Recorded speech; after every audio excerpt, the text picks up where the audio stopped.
সকলকে স্বাগত। আজকে একটা নতুন ব্লগ নিয়ে আপনাদের সামনে চলে এসেছি, বাটা মাছের ঝাল। চলুন শুরু করা যাক।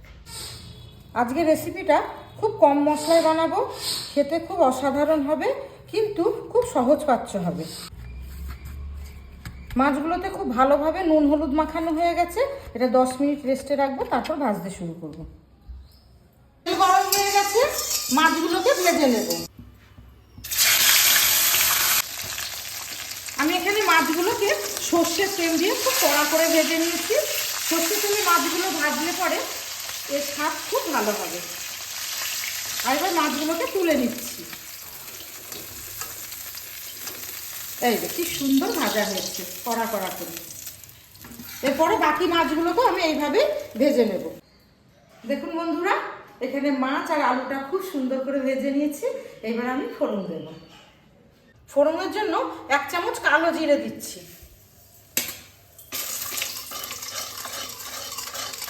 আর এখানে কাঁচা লঙ্কা কুচি করে রেখেছি, এই কাঁচা লঙ্কাটা দিয়ে দিচ্ছি। একটু ভালোভাবে নাড়িয়ে নিয়ে এখানে আমি আদা বেটে রেখেছি 2 চামচ, এটা এর মধ্যে দিয়ে দেব। আদা কাঁচা গন্ধটা যতক্ষণ না যাবে আমি এটাকে কষাতে থাকবো। আদা কাঁচা গন্ধটা চলে গেছে। এবার দেব 1 চামচ কাশ্মীরি লঙ্কার গুঁড়ো। আমি এখানে রান্নাটা পুরো কাঁচা লঙ্কাতেই করছি, কোনো শুকনো লঙ্কা ব্যবহার করছি না। আর 1 চামচ হলুদ গুঁড়ো, স্বাদ মতো লবণ দিয়ে ভালোভাবে মশলাগুলোকে মিশিয়ে নেব।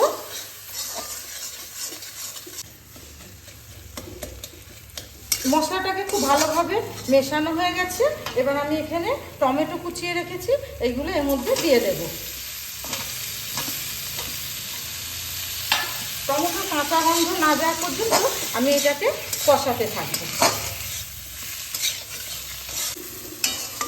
দেখুন বন্ধুরা, টমেটোটা একদম সিদ্ধ হয়ে গেছে।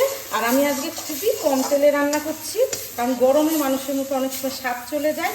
সেই স্বাদ ফিরত আনার জন্য এইভাবে অল্প মশলা অল্প তেলে রান্না করলে মুখের স্বাদ রুচি দুটোই ফেরত আসে। এবার এর মধ্যে আমি এই ভেজে রাখা আলুগুলো দিয়ে দিচ্ছি।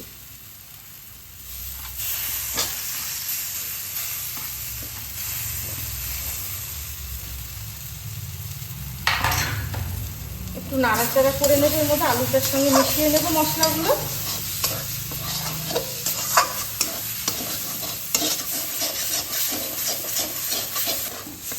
আলুটা মশলার সঙ্গে ভালোভাবে মেশানো হয়ে গেছে। এবার আমি পাশে জল গরম করে রেখেছি, এটা এর মধ্যে দিয়ে দিচ্ছি।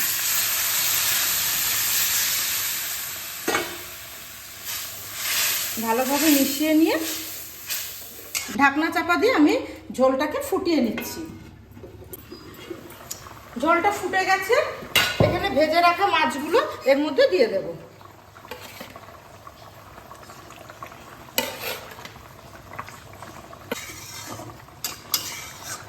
দুটো কাঁচা লঙ্কা চিড়ে রেখেছি, এটা উপর থেকে দিয়ে দিলাম। এবার আমি এটাকে 8 মিনিট ধরে কুক করে নেব।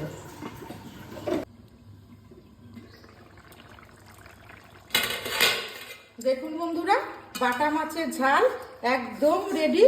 আপনারা বাড়িতে এইভাবে অল্প তেল মশলা দিয়ে রান্না করে খেয়ে দেখবেন।